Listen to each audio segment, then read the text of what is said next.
I'm going to start with this one. I hold myself accountable because I'm the only one who can.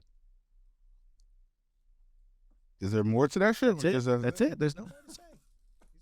That one was easy. I'll let you guys go on for an hour about this. No, you can't. That's not fair. Safe. Right. So I don't know. For me, I don't know why I like pain. I keep friends that hold me accountable, and my father most definitely holds me accountable. The moment he feel like I'm going to do some sucker shit, he's going to talk to me about it. But I think you guys, like, I can't have a conversation with Mike or you or anybody I really talk to. I keep people around me that hold me accountable. I think that's what men should do that's looking to grow and become better. So I know I just can't throw in no sucker shit with you guys. But hey, I did this dumb shit. And you guys like, yeah, perfect. Keep doing dumb stuff, Beethoven. It's always like, whoa. But why? I mean, I don't know. I think my friends, my family, the people that I think I genuinely care for keeps me accountable. It's not just, like, I'm definitely my biggest critic, but holding myself accountable, I might let a couple things slide here and there. But I think I keep people around me that keeps me in a standard where it's like, we're not going to fall under that standard for long. You might get a pass here and there, but you got to get checked on some sucker stuff. So, absolutely. I think both of y'all hit the nail on the head. Ultimately, the wheel is right. You have to hold yourself accountable. Only you yourself are going to, because some of the things that we may attempt to get away with, we're not going to tell our circle, which is something that we need to pay attention to, because when you start to get quiet on certain things, that's when you really need to check yourself. I can't go and say, oh man, I did this yesterday, Beethoven, because he's gonna I don't know. So at some point, ultimately it does come down to that. So I don't know. I think that's it for me. Well, for me, I'd say Jesus Christ, like my faith, accountable. Instructions that God has left behind. Besides that, I would say my family, like my parents. My mom was definitely the person to call me up. I'm about to do something stupid. Tell me that she has a dream. Them dreams, man. And let me know that, I don't know what you about to get yourself into, but whatever you're about to do, I'm just letting you know I had a dream, and you were doing, we were some snakes, and this and that. So usually that either kept me in the house or out of trouble. And my dad was a person, like, he would just come to me as a man and be like, look, man, like, once I got to a certain age, it was just like, I can only tell you what I think you should do, but if whatever you do, just understand, like, whatever your consequences are, you got to deal with. Amen. I think accountability overall is something that, of course, like you said, you got to check yourself first. Right. I think you have to look in the mirror at some point and understand, this is some BS, this is not, and what's the result? What am I going to make out of it? Most definitely, myself and my circle, man. I don't keep anybody that's not going to check me and see if I'm slipping and doing some nonsense. Like, hey, you looking crazy. Get this right. But I think it's just how you keep that standard around you, period. Right. I feel like you should have a person that can. I think don't have people that can tell you that. That's the wrong circle.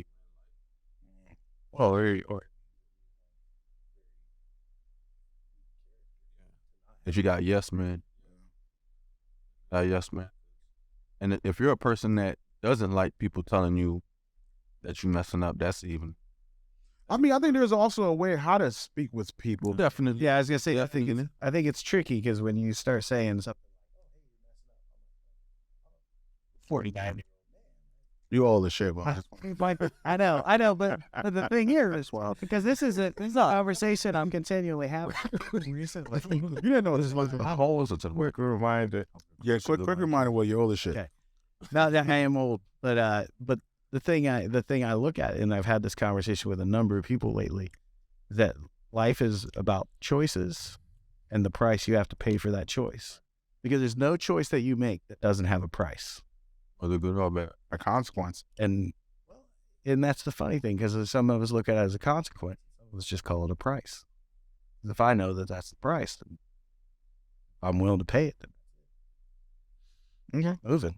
Because the consequence piece of it is, you still may be willing to pay the price, but the consequence may still be coming on the back end. So you're saying that there's a difference between paying the price for it and the consequence? I think so, yeah. Because sometimes we don't know the consequence for a few days, weeks, months, years. I think not knowing the consequences is one thing, but knowing you have to deal with consequences is something else. Would you guys say a person that holds you accountable is a person that probably has some type of like love for you, care for you? Absolutely. I mean, if somebody don't give a shit about you, it's just It is what it is. good luck, buddy. Yeah. If I hit you with the God bless good luck, I'm telling you, I don't really mean it, but God bless good luck, man. I wish the best for you, because I would definitely God bless good luck you so fast.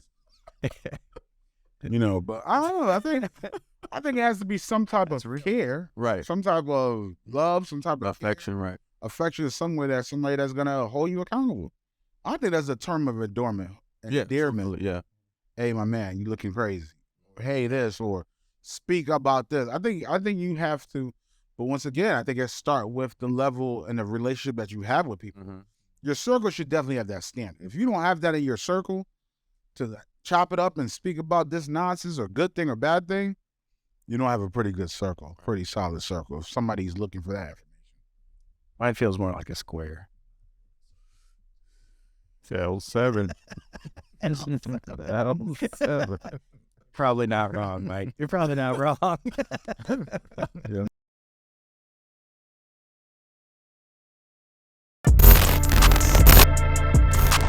Which is harder, love or relationships? And the flash. What's the difference, Dan? I don't understand. I mean, let me try that. I guess we all could put it our own way. Feeling? What's difference between?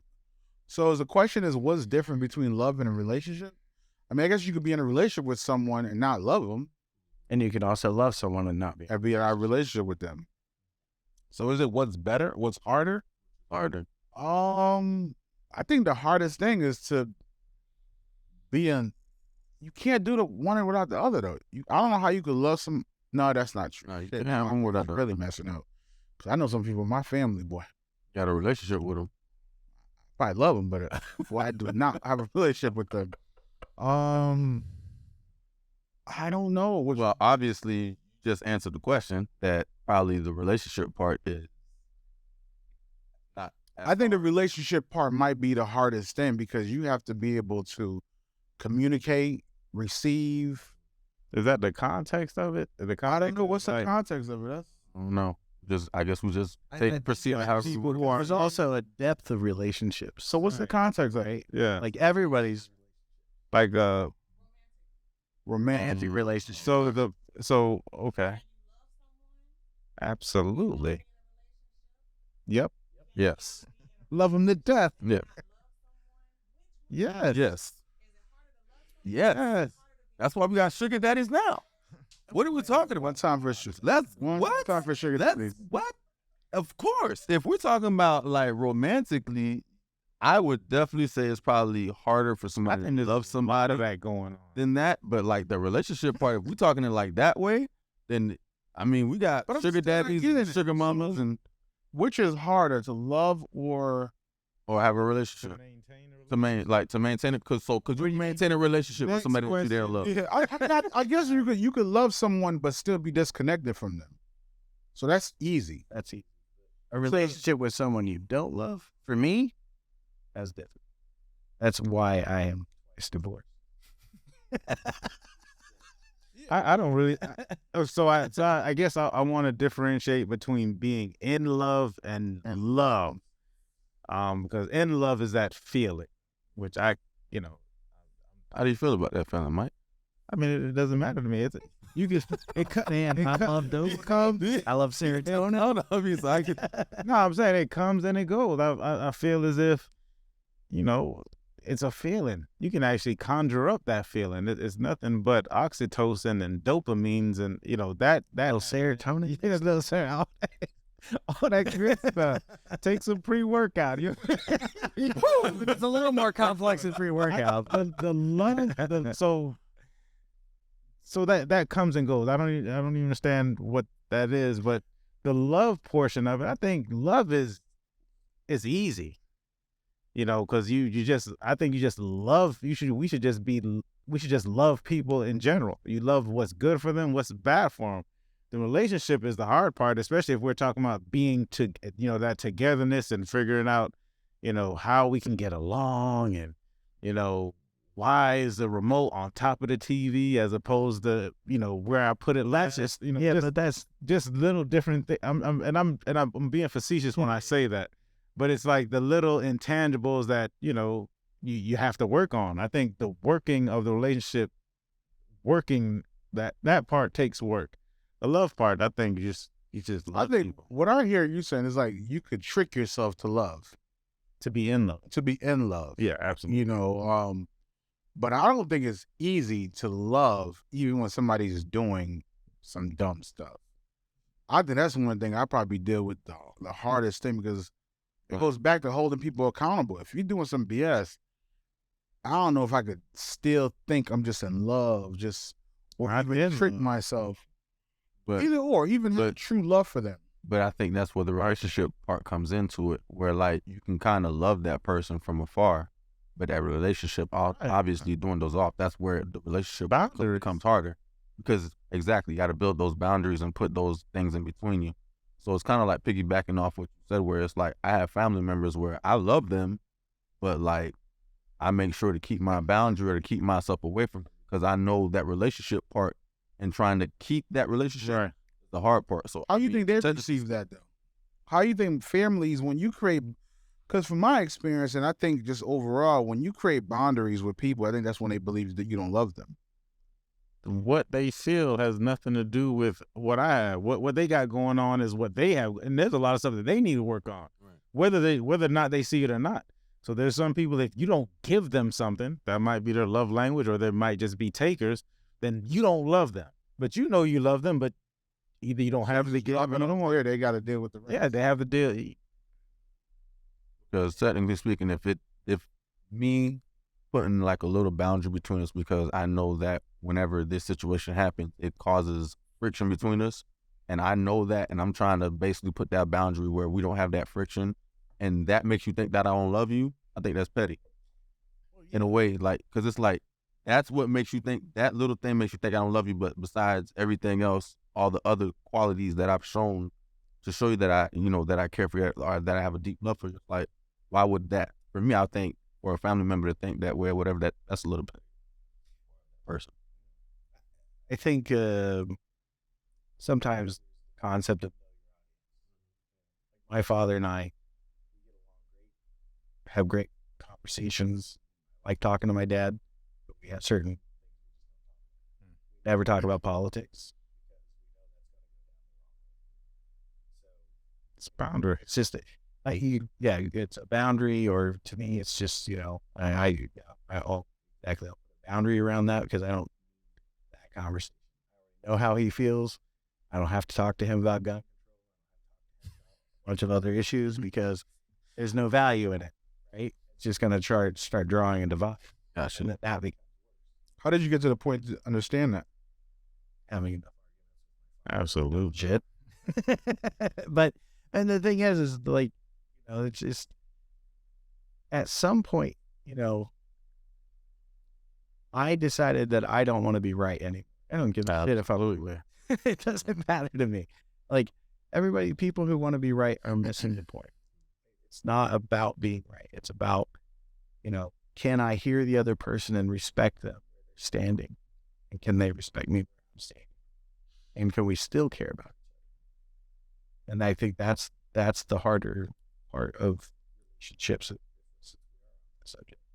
And I would also state that, because you said in love versus love, I would say that when you described in love, for me, it sounds more like infatuation. I love infatuation too, because it gets the bubbly. Nah, I meant in love. Yeah.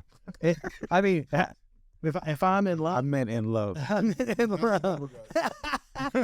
No, That feeling. it's that feeling. But like for me, for me, Isaac, grab me one too. anyone else, but if I'm in love with somebody, I'm invested. That feeling comes or goes, or stays For the night. I get it. A solid reality. What's that? For the night. Well, I guess. No, but I don't have traditional values. I agree with you with the with that statement, definitely in regards to the father. I think a lot of men tend to, we may have bump heads with our fathers at times, and there's certain conversations we can have. Especially a lot of fathers tend to look at you and you're their son. Boy. So and I know my mother loved me to death, but that didn't stop her from saying, you got to get out of the house. But I love you. I love you so much. You need to take it, move on to the next chapter of your life. Heart guarded.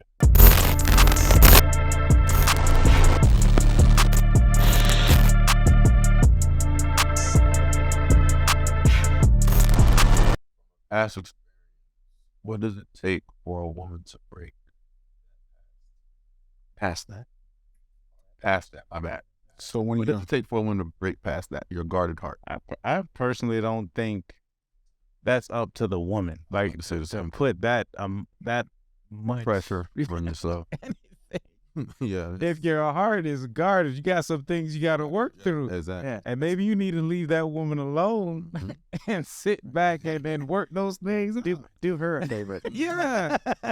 No, seriously. But I think most people don't go about it that way. I think you might be triggered by certain things that someone did, but I think a woman's words might not change your things that you triggered by.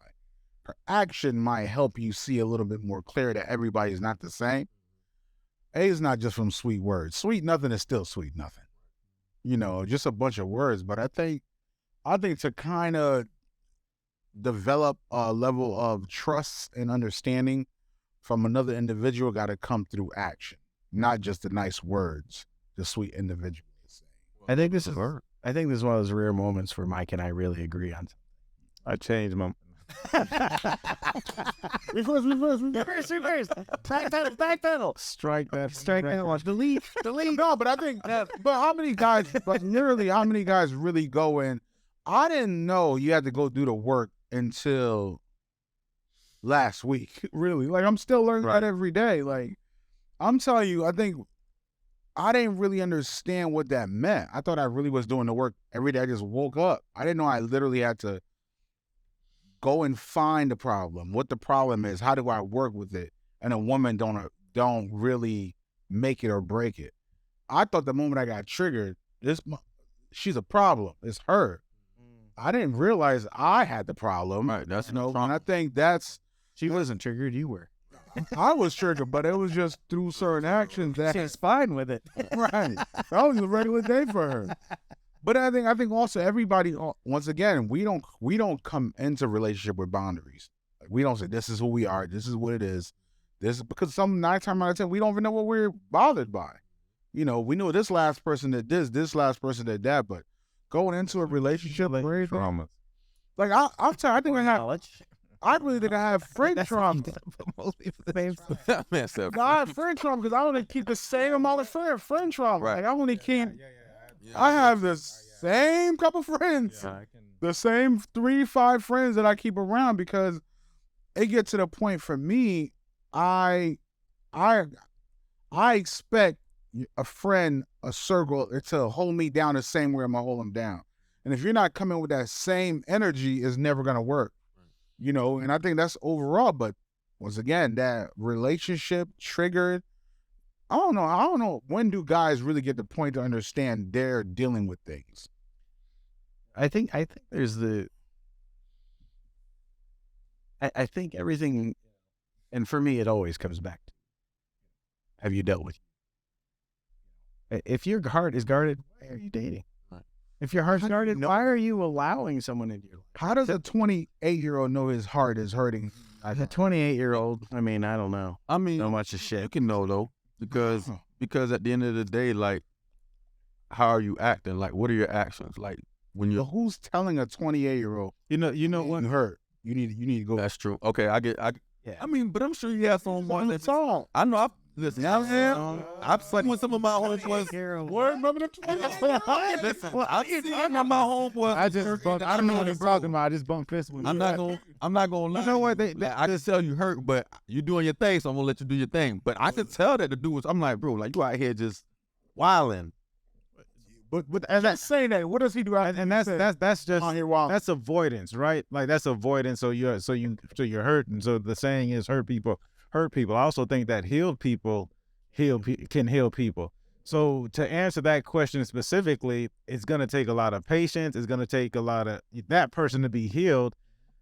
Issue is that 9 times out of 10, they both come into it with that trauma, and then I'm going to call it trauma bond, although that's not the real technical term for it. There is a real trauma, Right? But that's not yeah, it's not a technical term for this, but people will understand what I'm trying to get to. right.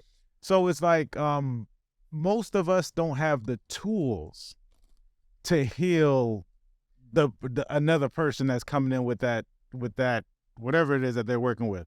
So since we don't have the tools to do it, but sometimes we want to be, and this is from the men's point of view, is to be, and probably women as well, we want to be that Superman, that one to make the change, to change a person. I can do it, and don't necessarily have the tools to do it. Now, some people do have the tools. There is some people out there who can be patient and can persevere and can point people into the right direction and possibly can lead that person in a direction to go. They still have to go, right? But 9 times out of 10, you talking about a 20. Thinking about when Beethoven was 28. Yeah, that just was me, right? Yeah, absolutely. Yeah, when I was 28, right? Yeah, I was outside with the surfer watching.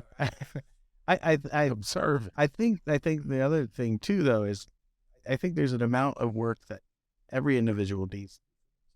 But how do you get to that point? Have to start getting self-awareness. Self-awareness Yeah, is a very self-awareness. difficult modality. When did you get the self-aware part?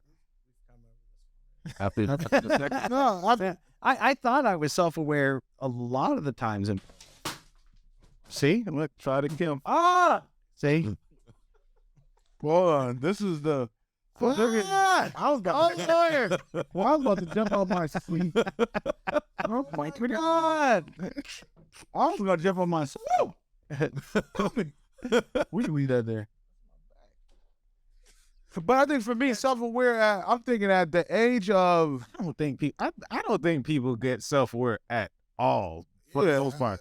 I think we're starting to turn a corner where we're starting to see more people becoming self. No, I mean just What I General. but I think it's you have to let each person deal with their own journey, deal with their own shit, and create their own self-awareness. Because the self-awareness to me was when I started to realize that everybody out here is having their own experience. I can think that, but then when I really understand it, and I don't look at somebody like that guy's an asshole, X, Y, and Z, based on, once you can start doing the math of that person did that because of X trauma in their life, and they were this and this, and that led them to this. Blah, blah, blah. You're special. It's just super, like you just figure the math out really quick. Oh, okay. Well, I mean, I can still hold the person accountable, right? But I also have to recognize how they. I think so. That gives you more compassion. If you can have compassion but still hold someone accountable, there's power in that. I feel like self-awareness is when you keep yourself accountable, though. Self-awareness is when you keep yourself accountable? Yeah. Like, I think that's what it is. Self-awareness is you being able to say, like, yo, like, it wasn't just those triggers. Like, maybe it was certain things about me to make my relationship or whatever. So you jump into a relationship, you should know that. You should be self-aware to know, like, But I don't know if you be with a person right now you're because in the relationship, right? I don't know. For me, 25 in a relationship, we're arguing, we're fighting. I should be self-aware 25. because I think Half a lifetime ago for me. there's a lot. I'm old. All this shit. Dirt.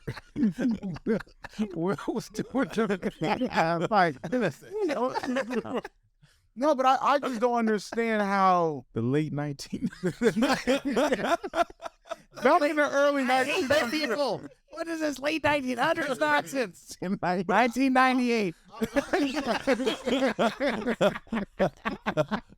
That's definitely a late 1900s. Yeah, that said 1900.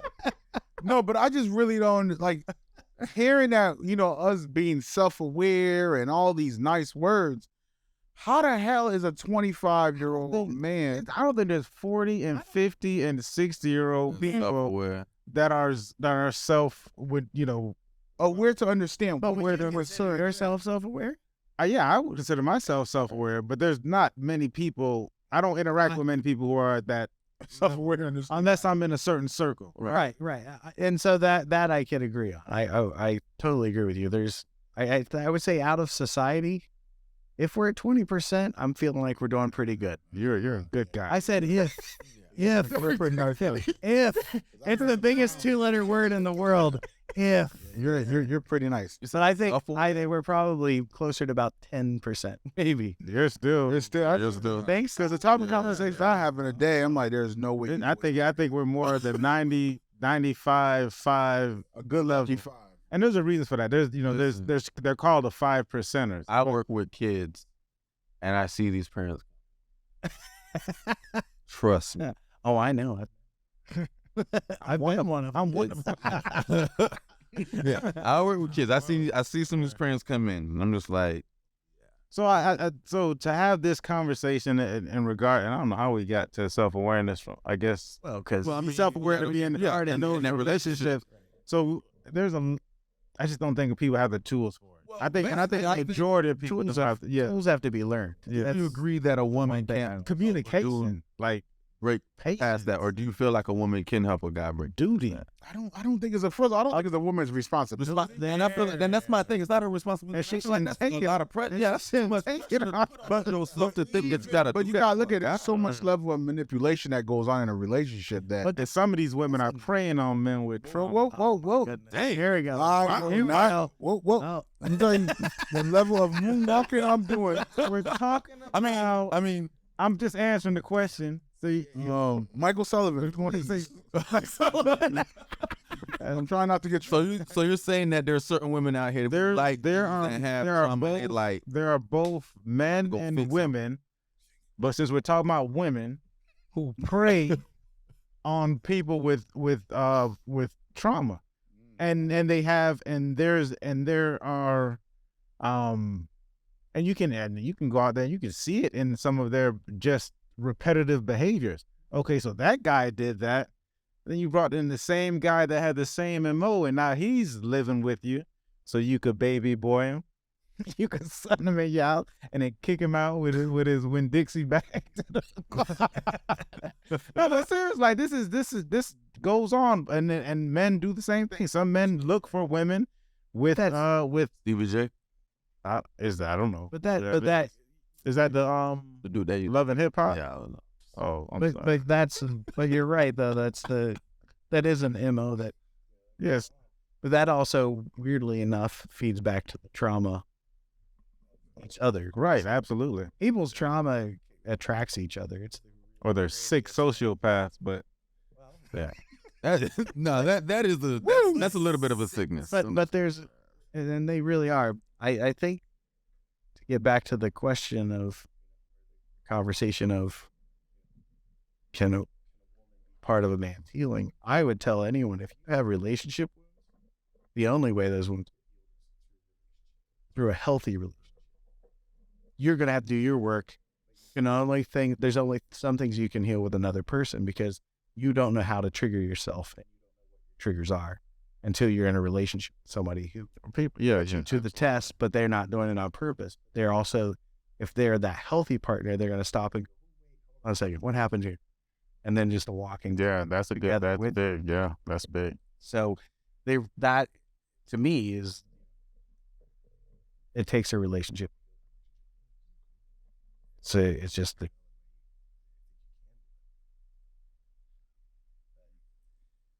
all right, we're to the next question. All right. Train starts in Los Angeles headed towards. Oh wait, that's not. Definitely.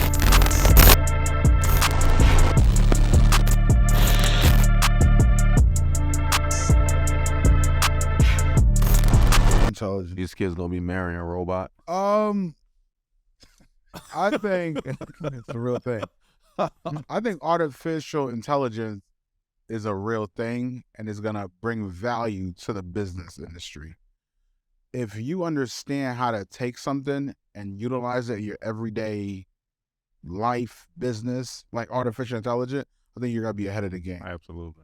I think instead of us fighting it, I think you just need to understand it and utilize it for your everyday life. You know, I've already ordered my first what is the T1? T1, the little. Terminator. You guys are too young to remember that. Oh, wow. That's legendary. That's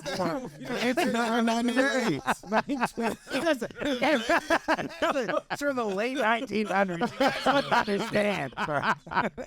No, but Like, this is just a repetitive cycle with where the scared of the new technology. Not to say that this is next level. It should be. But I'm saying, scary.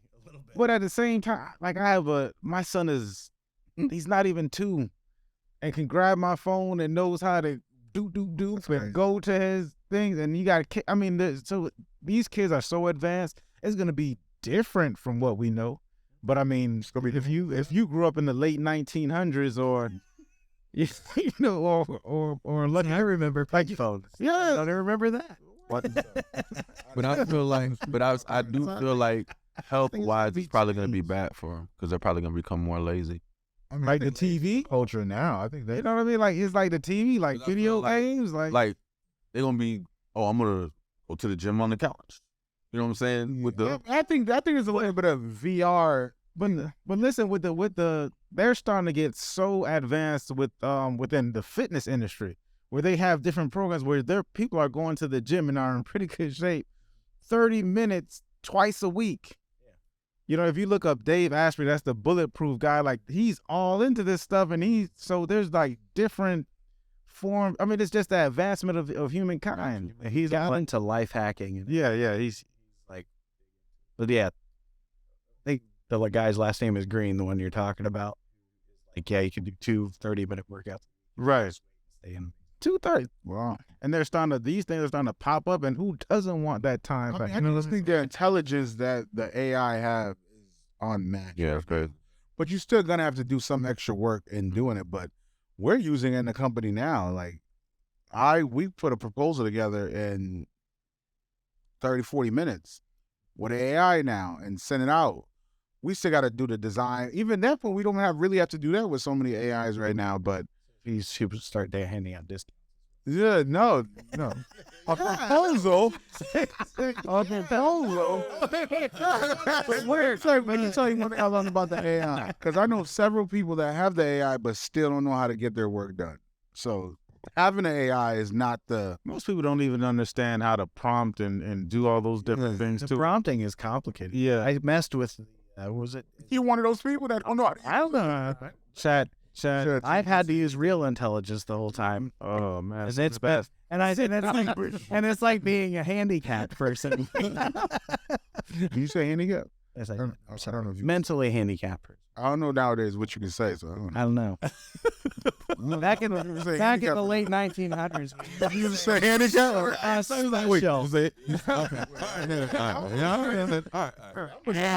the cancel thing. Oh, I got canceled. Handicap. I didn't say it. Good news, I got canceled today. Again. No, I think we just have to embrace technology, man. It's gonna keep what's happening, and it's just the beginning. I look at the pros and all this technology stuff. Like, I was looking at a VR commercial. It's VR, right? How you could literally have. I like how he acts like he doesn't know. No, I thought it was VC. I don't know for some reason, but I checked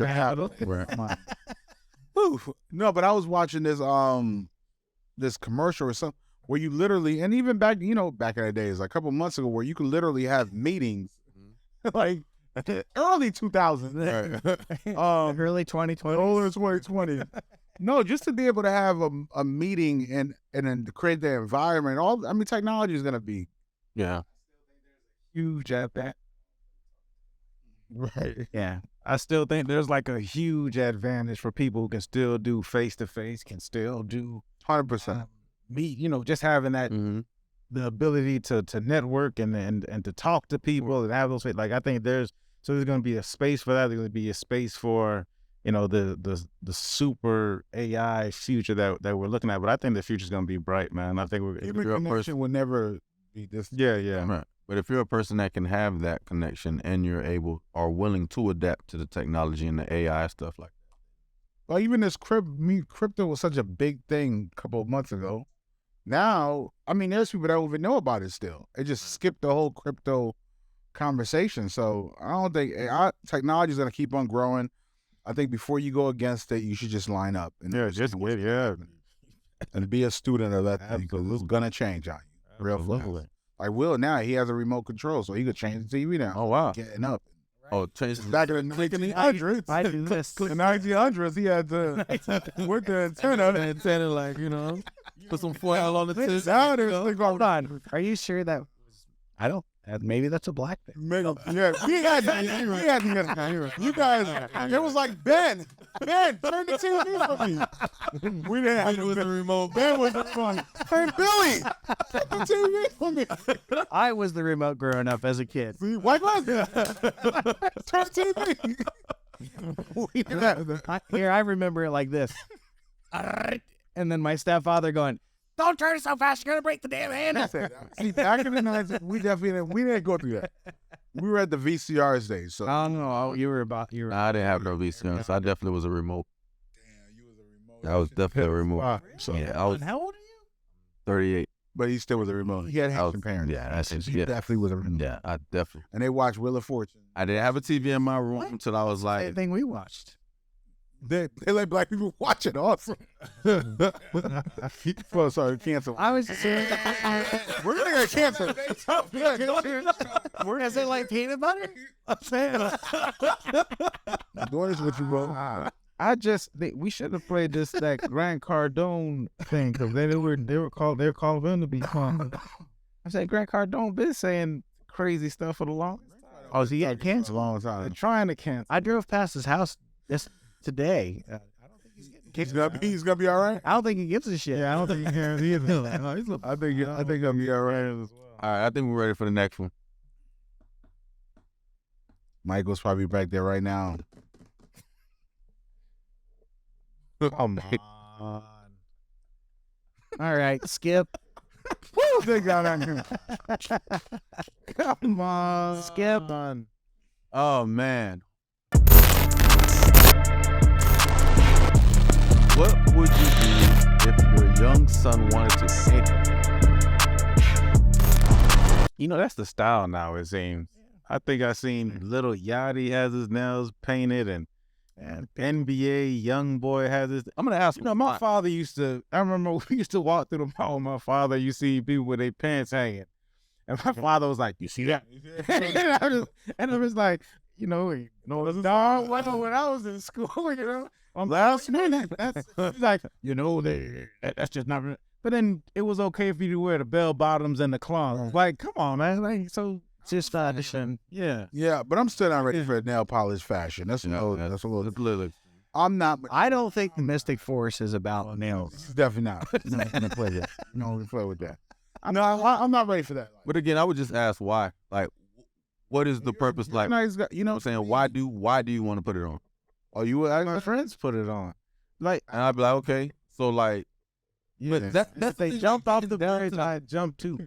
I got two sons, and one is at the he's in the third grade. Yeah, he thinks he's a cool dad. I'm popular, dad. That's what he tells me. That's cool. He's popular. He can rizz up. That's what he tells me. what? Oh my God, Rizz. I learned about Rizz like 3 weeks ago. What is Me too. Also, Rizz? Help me out. Help me out. What is Rizz? I don't remember. It's like game. It's like having game. Charisma. Yeah, charisma. Oh, Yeah. so they don't call it charisma. It's just Rizz.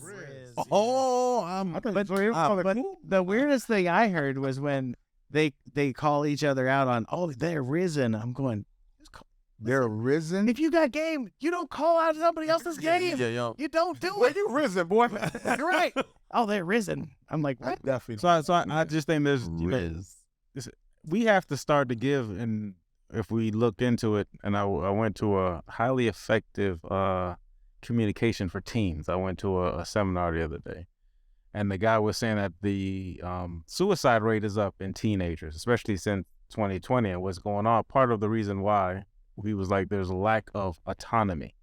He says a lot of people, when they feel like they have a lack of autonomy, even with the kids, that they start to have certain different mental health issues, etc. So you have to ask, like Isaac said, you start to ask questions.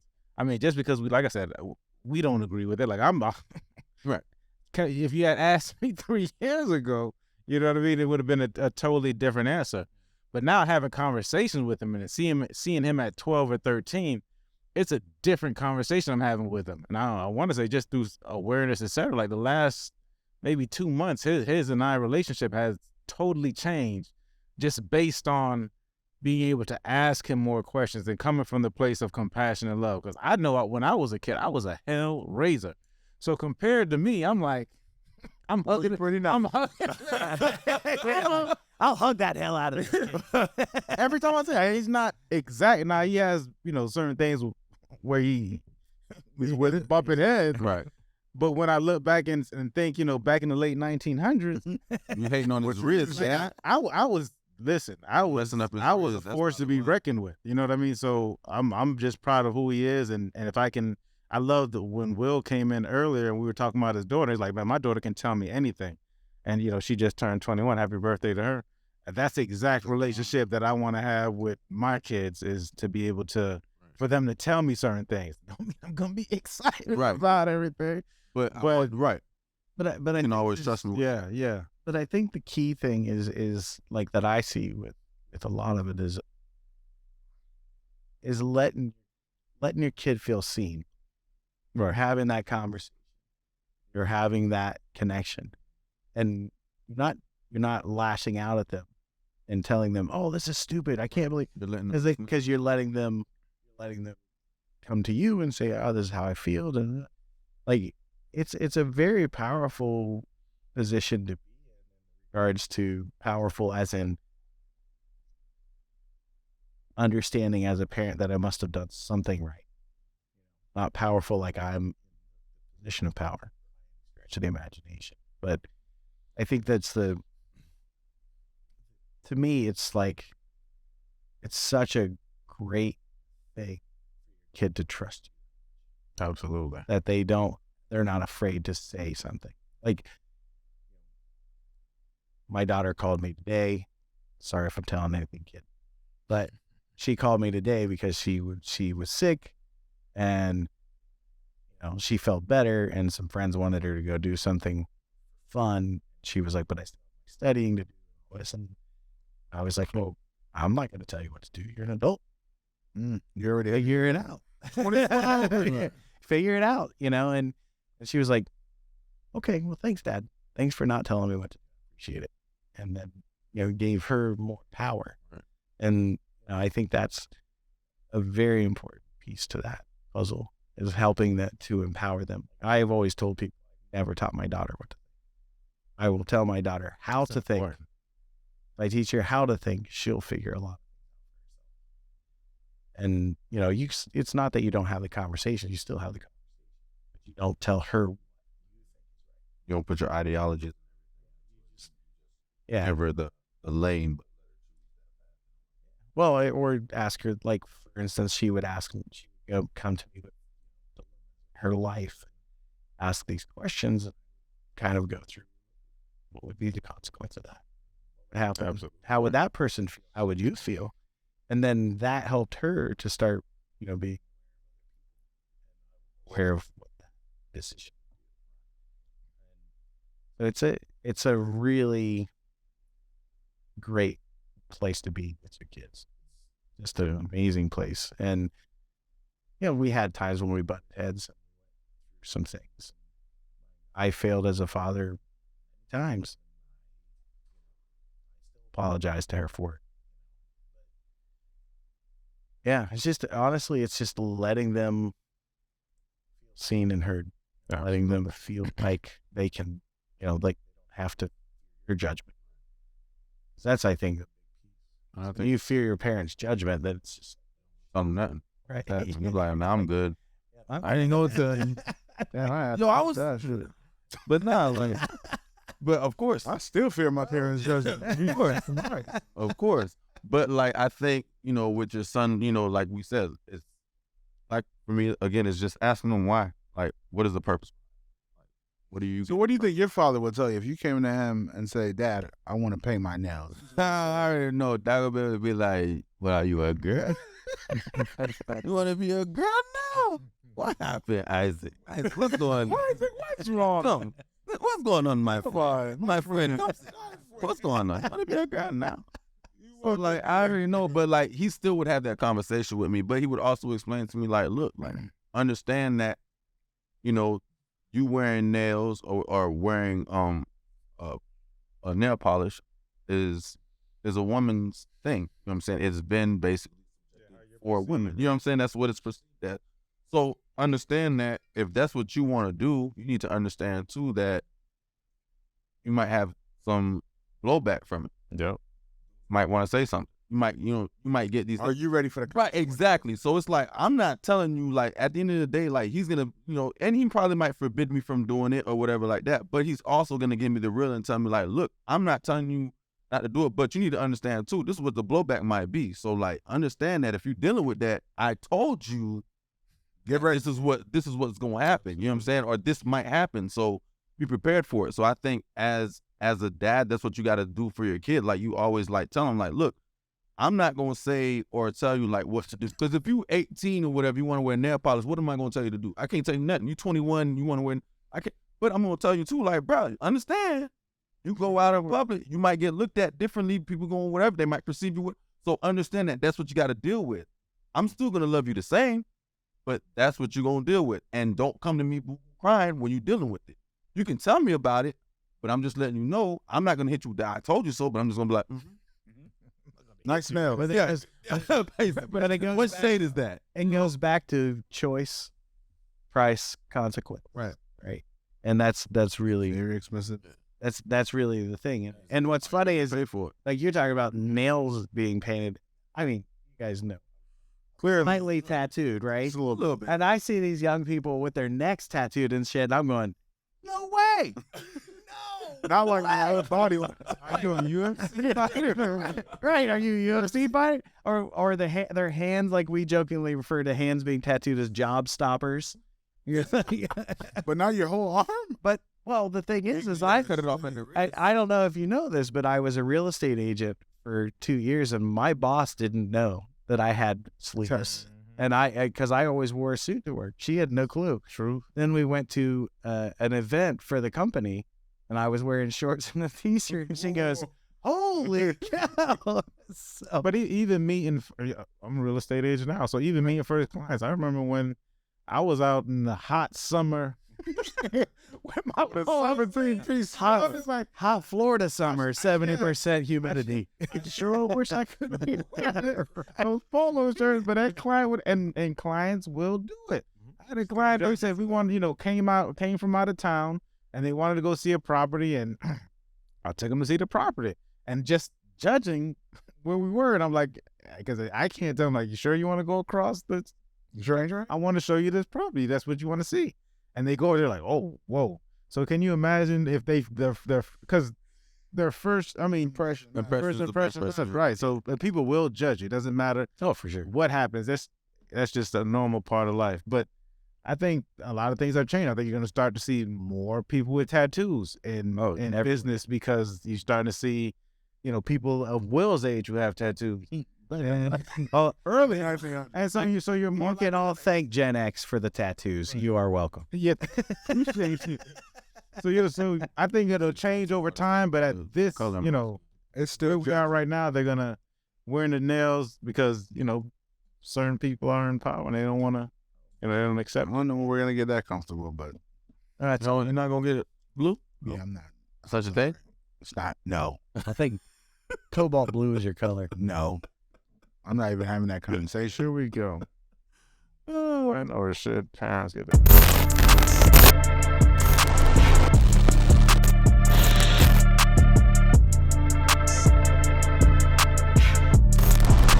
I don't get it. For one of you smart people. When or should parents get the courts of financially support children that come from unmarried? So basically, if they're not married and they're both parents, when or should? So should they or when they? I still don't get it, man. So basically, if you're a father, I feel like the course is sorting this out. you are They're deep in the, I guess, the woman or you aren't paying or equally supporting your child the way that you need to. When or should you go to the courts? whenever the parent. You guys aren't married. Whenever the parent. Because obviously, if you got married, they figure out a way to split that. But unmarried, that's a little bit. I mean, I would think. it's whenever the parent. It's when you fall behind on the car. You still got to pay for these goddamn kids. Yeah. I mean, Like repo. it's whenever the parent who's in financial distress or not, whatever is with the child, whatever the court says, you got to do all the court I says. should have a conversation to find out what's going on with that person who might be that's lacking financially. But if it obviously becomes a problem and you feel like I think if the relationship is not good at all, right, the court should get involved right away. yeah, I think it protects both sides. Because the relationship is not good, somebody's gonna do something just in a whatever that word is, mischievous way. I think it makes it easier on both parties. But Yeah, I think all men go and put yourself on child support and get on with your life. And the earlier you do it, the faster you do it, the better. Do not wait, especially in the state of Florida. I know, I know definitely in the state of Florida, you wait 16, 17, 18 years and get hit with that $100 and some $1,000, or even as you Isaac, the you level start of to fear you got in your eyes. that's crazy. I'm good. Right, so far as you know. Oh, I'm good. I mean, listen, I only got one, and I make sure she's taken care of. So you think? Yeah. I mean, it's an interesting thing. I knew of one case where she had a person who was on child support for 2 to 3 years, found out that the child was not his. You're still on the hook for it, especially if they've already established paternity. If they signed up So even if it's not his, they sign a certificate. He still got. yeah. You said if he didn't sign it, or if he did sign it. He signed. Yeah. Oh yeah. When you sign that certificate, that You signed establishes up. it, right? No DNA or not. So even if you show DNA to be like, that's not my It doesn't matter. It's what's in the best interest of the child, and you signed it at the time, so you're responsible for it. So you have to do it. So here's so here's 18 years. 18 Right, years. so what- 18th birthday, you found out that wasn't his. That's still got crazy. to skill to pay. Is that what it is? Yo. So wait, the story doesn't end there. So 2-3 years later, found out that the child wasn't his. Found the other father, the actual father, and she took this guy off of it. She put the other father on it, and the other father's responsible for the back support. So she had already got paid the 3 years. So the money that she made off of the previous father that was kept, and then Right. still collected the Right. money that the real father owed. Right. Oh, He owes support for the child. Yeah. Once it's established, and you can get it just you have. Go ahead. So the previous father can't get like a little reimbursement or something.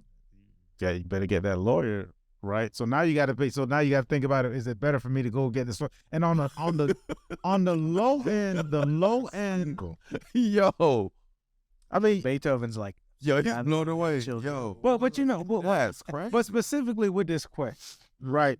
I think what's going on is that there's men or women, however it works. The family court has to start to make the adjustments. I believe in the late 19. No, it's serious. In the 70s and 80s, if you look back at it, a lot of the women didn't ask for child support from the men. So these women were left with the burden of having to raise a child, nothing that the father would come by and drop off $100 every 6 months. Like I've seen that happen, especially for that 70s, 80s, and 90s.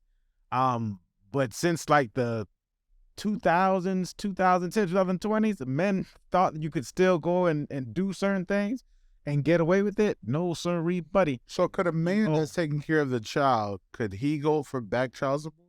Yeah, absolutely. Yeah. Yeah, it's whoever has. Yeah, whoever has the possession. So what if they don't have but in custody and they just been taking care of the child for? Well, you mean like in that situation where No, let's say if the guy has been taking, the mom is not, and right, yeah, she's gone. He can seek support. Yeah, of course. Yeah, he can go seek support because technically court's getting less gender oriented on certain things. Yeah, on certain things. Absolutely. I think well the thing is a lot of judges tend to be older judges, so they believe in that, you know, these family court rules have been established since 1950s. Prior to that, the father just used to get the child. It was like the mother just had to go, and the father would keep the children before 1950. After 1950, the mothers ended up getting the children. Wow. But yeah, I think if you are the non-custodial parent in Florida, let's say, more than likely it's going to be the father, right? Because although because possession is like whatever the law. You can take that child, but the law. Yeah, you could take the child, but you know, you can legally, and because it's whoever has it, and especially if you hadn't established anything. But you're not gonna see that, right? That's probably like the minority case of it, because most men aren't evil enough to do stuff like that.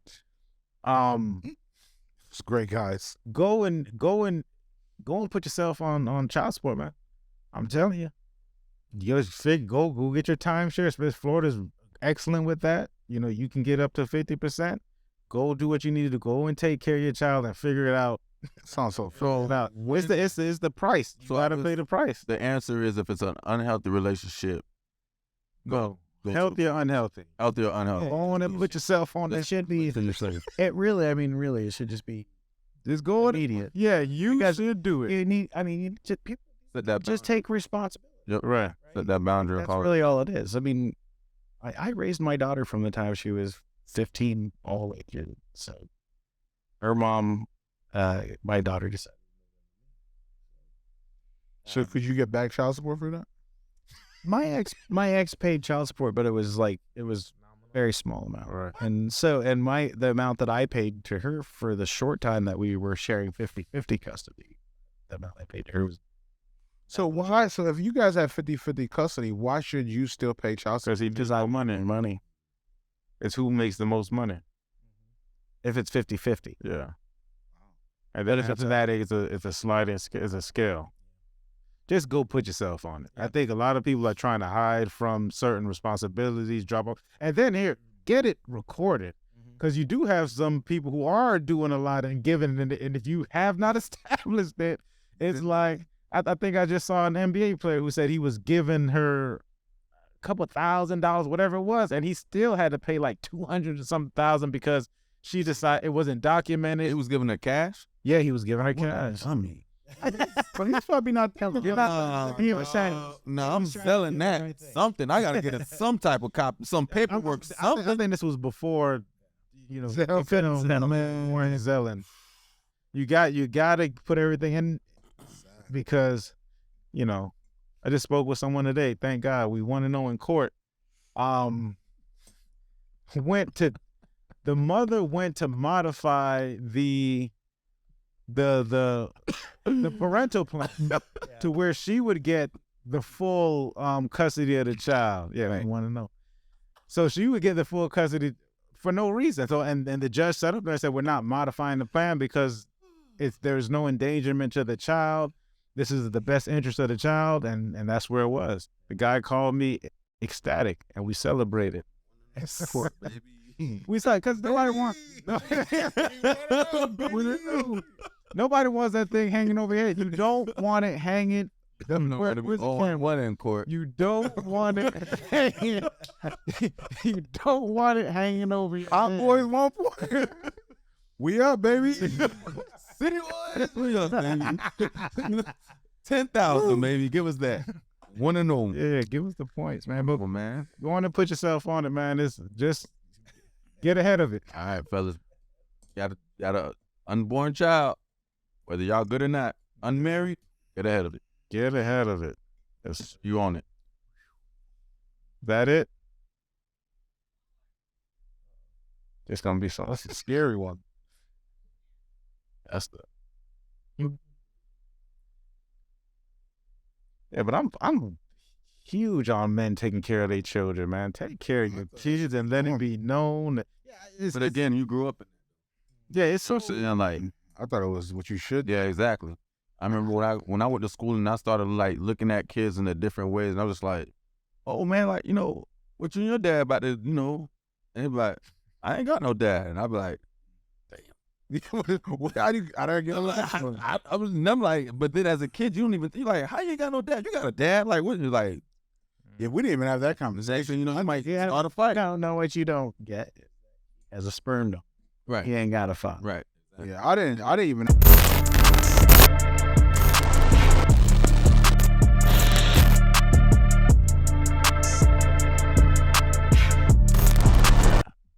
Recognize to set boundaries no matter where you are in life. Everyone deserves access to. Listen, I'm just learning about boundaries at 2023. I'm still learning that. He didn't learn that in the late 1900s. I didn't learn that in the late 1900s. I definitely. Nobody was talking about boundaries in the late 1900s. I'm telling you, I swear to you, it's been like the past couple of years, people have been talking about feelings, vibes, mental health. This is all new to me. Bro, I just thought we just live and deal with the consequences. you want to know why you didn't know about boundaries? Because as a Haitian, you didn't got no I boundaries. didn't have no We boundaries. didn't have no boundaries. In our I house, swear, we people were like, the close my was door, open. Mom. Close my Door? door. What are you talking about? The door was open. I didn't know we had doors that we could close. Bro, in the beginning, I'd leave my shower door open. I reached there and started closing my shower door when I like got in my. Hold on. We're not going to make that a Haitian thing, 'cause I don't know nothing about you thinking as a grown adult. No, I was a grown adult. I was a grown adult. I could close the door. Ain't my I'm business. saying when I started getting my teeth, man. Listen, I'm just saying. we not going to just get me involved with that. Nigga talking about whole culture. Whoa. I'm not gonna put that on my culture. We're not gonna put that No, on. we're not gonna. We're not gonna put that on. We're not gonna own that together. I just want to be very clear. No, but I'm telling you, this boundaries thing, I think it's still something I'm still learning about what that is, and not just in life, just business also. There's so many things that I'm learning, and creating boundaries. I'm learning that it protects you and it protects them. Because that's the thing for me. I'm someone that I believe action have consequences. So if you do some BS, you got to be okay with the consequences I give you.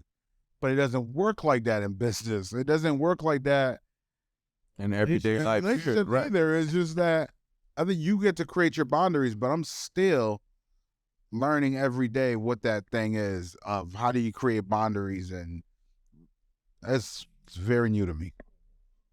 Oprah says. Whatever Oprah says, got another. Oprah says that we teach people how to treat us. Mm-hmm. She's right. And the boundaries, that's teaching other people how to treat. I mean, in business, I used to be the guy who's like anything, anytime, anywhere. And now I'm the guy who's like, well, the clock stopped at this time. You paid me this much. Therefore, I will or will not pick up the phone, depending on what category you're in. And I think boundaries are, it was a new concept for me. It's learned. But I think it is. It's also time. Because I know, for me, like, some people will recognize what some people would consider respect, right? You wouldn't necessarily call somebody a close friend at 10 o'clock at night to bitch about them. Yeah, I don't give a fuck. I think I call you guys whenever the fuck I feel like. Well, that's okay, but you're a close friend, though. You're a close friend. You're not. Piece of shit I am. There are people like that I dealt with in business who would call me at 10 o'clock at night because the TV wasn't working, and I'm sitting there, kidding? TV's not working? Did you call the plumber when your toilet wouldn't flush? No, you didn't, but you called me. TV's so important in the toilet to some people. I agree, but the thing is that it's so important to set those boundaries with people. I don't set boundaries with my close friends. Like, one way I set boundaries, and I'm sure you guys do it too, Somebody calls you at 10:30 at night, you look at the phone and you go, nope. But again, that's the learn. They can text their voice. They can kind of learn what your boundaries are. Like you figure out somebody does something that you don't like. Say, you know what? I didn't like that. But I think what I'm doing now, though, sorry to cut you off, I'm now leaving my phone out of my room like around 9 o'clock. So I had to learn to do that because for the past 4 or 5 months, I've been picking up the phone for clients 10 o'clock, 8 o'clock, whatever time it is, just picking up and just, because I'm the solution guy. What solution do I have? So when you have that headache, but I realized that I created that space where there's no boundaries now. So your expectation of me doing it is just, oh, you expect me to pick up. So no matter what I'm dealing with, family or not. So what I learned to do is just, before I get to that point where anybody else, I'm just going to keep my phone out the room now after 9 o'clock. Like, I don't even play with it. I'm disconnected from it. And that's still very fresh. And the funny thing is, though, like those people that are calling you late at night like that, it's like that comments is common because more than likely they allow people.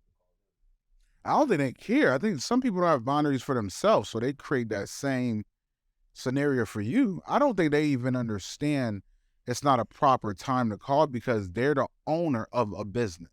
So I'm dealing with a lot of owners. I'm dealing with people that they don't have no one to report to say, I can't call at that time. To them, it's like, hey, what do you do? I have one question. And that one question becomes 30 minutes. But if I create that, not just for people that I'm doing business with, just overall of when do I disconnect? Because I'm just even learning that. How do I disconnect? What does disconnecting look like?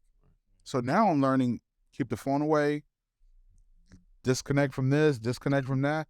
That's still very new to me. And I don't know how people do it. I would say in a certain sense too, I kind of did learn it a little bit because I remember there were times like he was a person that set up boundaries. You can be his family member. If you didn't call to tell him that you're coming over to his house, you're not opening that door. He's not opening the door. He doesn't even know that you're there. And you'll call him like, yo, you were? He was sitting right at the window the whole time. Yeah, he peeped you through the peephole. It's just like, yo, you ain't call me, you ain't tell me. Like, you just can't do that. Like, I don't play like that. Or, you know what I'm saying? Certain things that was just like, you know, like, so I would say there were certain boundaries that I did see from him where he would tell people like, look, these things I like can't do. And like, whatever. I was super boundary out. I've always had boundaries. My mother had boundaries. I remember I said I didn't even see the other side of my mother's bedroom until I was a grown adult. Like I didn't know what that looked like. Yeah. So yeah, I couldn't go past the door. So when I used to go like into the door, and I was like, man, what's going on? What's on the other side of the bed? Until I was grown, and then like crazy thing is, so an adult is now. Yeah. I have in my parents, and you on, and for whatever that area is, Winter Haven, I've never been in there. Yeah, I don't. So I had boundaries then. I had boundaries when I went to college. I had boundaries when I got home from college. That's good though. I had boundaries, and then when boundaries were overstepped, I felt it.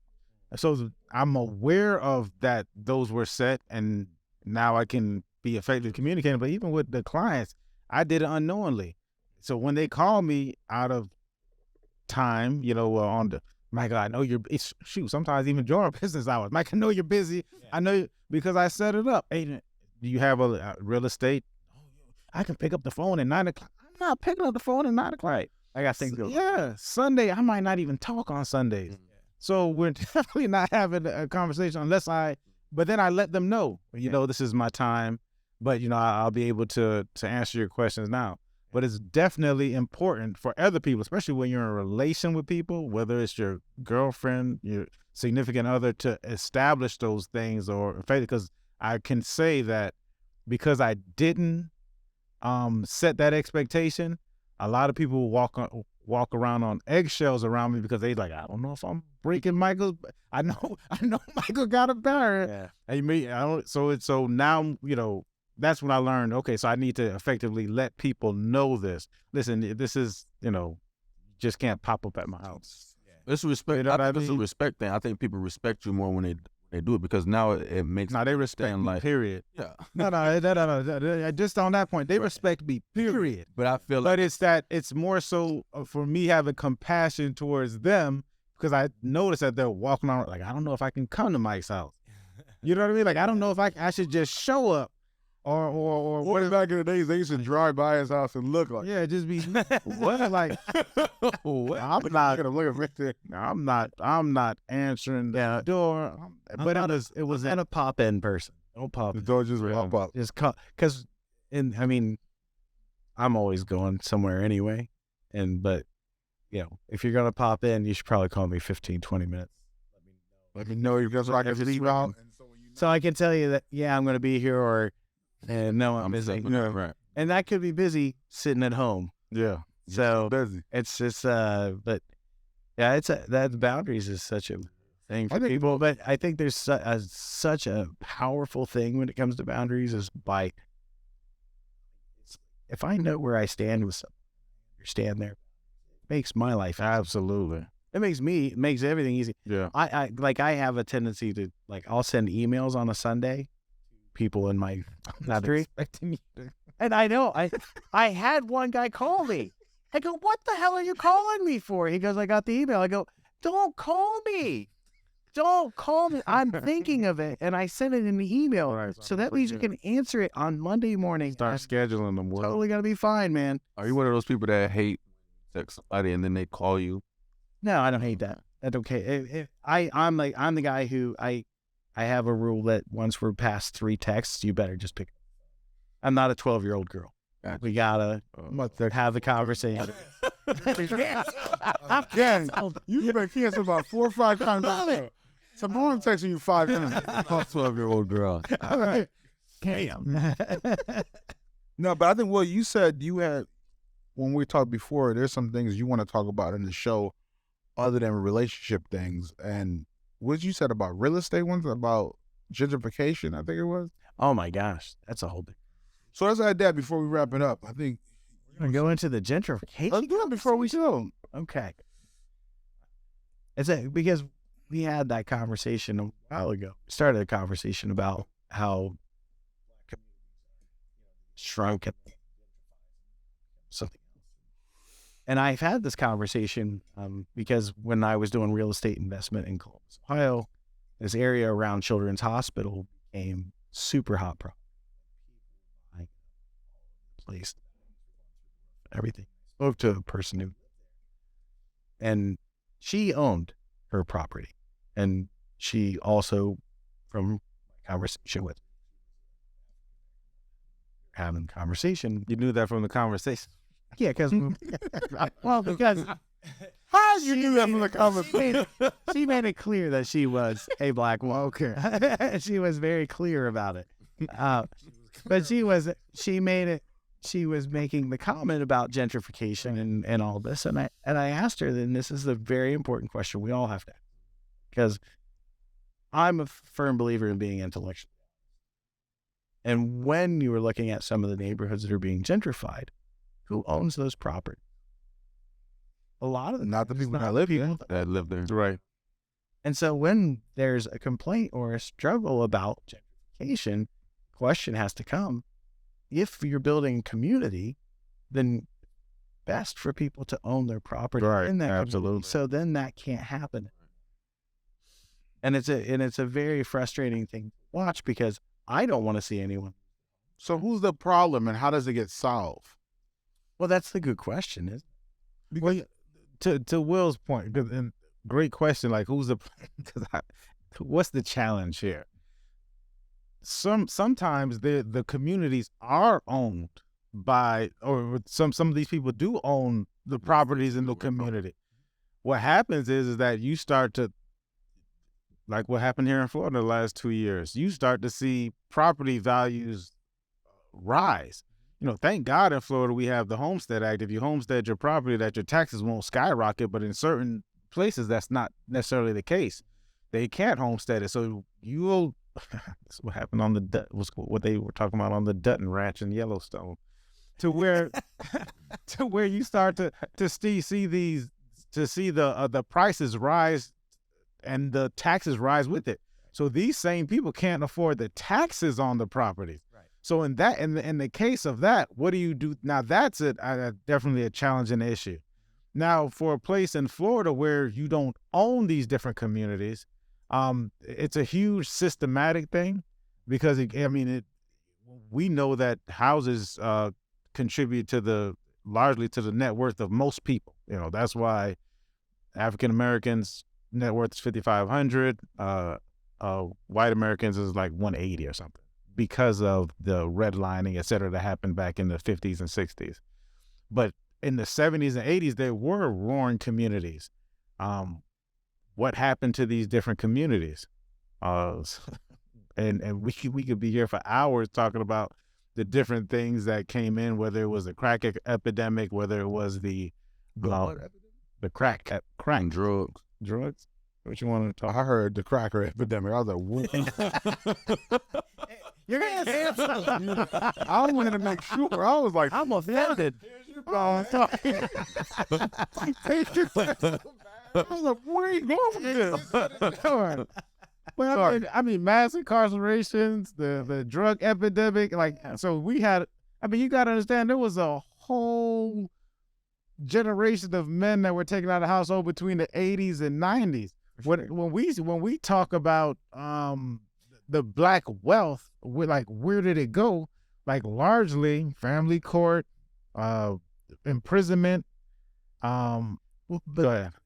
I don't want to, because I'm not going to try to oversimplify it, but where we're at today, in these communities, what would be the solution? Because we can't change the past. There's no way to change. Well, I think for me, what I'm learning and what I'm constantly seeing is the average person is not prepared to make the move to own. Right. So if the issue is ownership, you have to get them prepared to be owners. If the cities have an opportunity to invest in the mindset and the education, but I don't think cities invest in mindset and education of how to. So maybe, even if they do, I just don't know if it's that public enough for people to say, okay, you guys are going to help me understand gentrification is happening and the way I become part of. Because gentrification is not a bad thing. Gentrification brings value. They bring resources into the community. They bring activities. There's a lot of pros that happen with gentrification. I just think the lack of ownership is the issue, but so many people are not prepared to even be owners. Right. Because I think there's programs, Mike could speak more on that. There's programs that could help first-time home buyers and all those things, but are there programs that would help renters to own faster? There's absolutely programs out there that'll help with down payments, et cetera. But I think that partnership with so why don't cities partner up with real estate agents to teach first-time home buyers? They do. Well, see, that's what I'm saying. I don't know. I think home ownership and just that thought, that's a mindset. Yeah. Just like renting is yeah, you're right. Absolutely. So you're talking about attempting to change a mindset. So you're telling me that I'm going to own this property and I got to take care of it in their minds. Right. I'm paying this bill and I have to. I can't call a landlord to change the toilet. Whatever. Although you are paying for it, right. On some end. And so now you're starting to see it because of the skyrocket rents that we've seen in the last 2 years. People are like, oh my God, I should have bought, because the homes weren't hard to purchase in Rivera Beach. In 2017, 18, 19, they were $70,000, $80,000, $90,000. Facts. Now we're at $3. Yeah. Right. Yeah. Now we're at $300,000. Right, with still the stigma of being, because I just spoke with a client today with the stigma of, I don't want to be in Rivera, I don't know about Rivera Beach. This guy's from out of town. Yeah. But he's heard about it. But these homes are still $300,000. That's the most affordable house finding in Palm Beach County. Right. It's towards that, especially, single family. Absolutely. So how do you change the mindset of a culture? How do you change coming from, because it wasn't that long ago. You still have to think about it. So how did you change that entire mindset? And so one of my things was the community, or in these areas of gentrification, they could own if they got together. Mothers and daughters or sons and fathers need to move back in with each other and start to save up some money in order or to make certain type of moves. But what's the sacrifice? Because the city does have these different programs. There are. I was at a communication where I spoke about real estate maybe 3 weeks ago. Ask me how many people showed up. Where the city was providing food, the city was providing the building. The guy went out there and he gave out flyers to the entire community. So there was an opportunity there, which the city was funding, and had this program. Maybe, and we'll blame this on you, the communications part of it.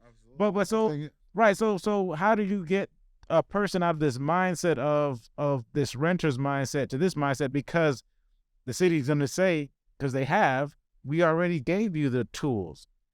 And I think that's what I'm saying. I'm not against gentrification. I just believe we need to be part of it, meaning the black community. I agree. They're part of it. You know, I've been there's certain people that people who represent. They're not I'm not saying in a good way. Oh, in the bad. Right. What I'm saying, there's certain people who are a part of this gentrification. Oh my gosh, I'm thinking about. I just watched them with The Harder They Fall. And then when the guy got out of prison, he went back to Redwood, and they said that they were, and this goes back to then. And this guy, the sheriff and mayor, the black sheriff and mayor of this particular community, was selling it off. He was like, "Hey, I'm trying to get what I can get," and I'm so we do have see that. Yeah, we do have people who are I know a couple and voted officials who are also a part of it. They're on the tape. And then so how do you get the community involved? Collaboration, right? Like the community, that's I think that's what most people are upset about, is that they feel like their voices aren't, with the kids or older adults, are not being heard. So how do you get to collaborate? But there's a systematic thing that went on. It's probably a little less blatant at this point in time. And there are people who are participating, and not only participating, but they're also benefiting from this. And I think there's a point that is, I think we get caught up with blaming the city. At some point you got to blame yourself or blame the person that's not actually doing something about it. Because I definitely believe that city and community have to have some type of partnership and how to work it through. But like Mike said, there's events that I could definitely say, even in the city of Revere Beach, I've seen partnerships of them creating products that could help each other out. But if your mindset's not there and you don't want to grow and you want to be in the blame game and whine and complain about what's happening, you're going to be left behind. I think even like you said, at 300, it's still affordable compared to other cities. Yeah. And especially if you want to live here. But I think here's the solution. So the solution also is not looking at these $500,000 to $1 million homes. So you got a lot of first-time home buyers, and viewers in the real estate, they're like the toughest group to work with, because you'll show them. I mean, you have to be an effective communicator to say, well, this is what the market is doing, and this is what you can get. But don't think of this now, because people are moving every 7 to 11 years. It used to be 12 years, like 7 to 8 now. Get in, go get your first home, build some equity.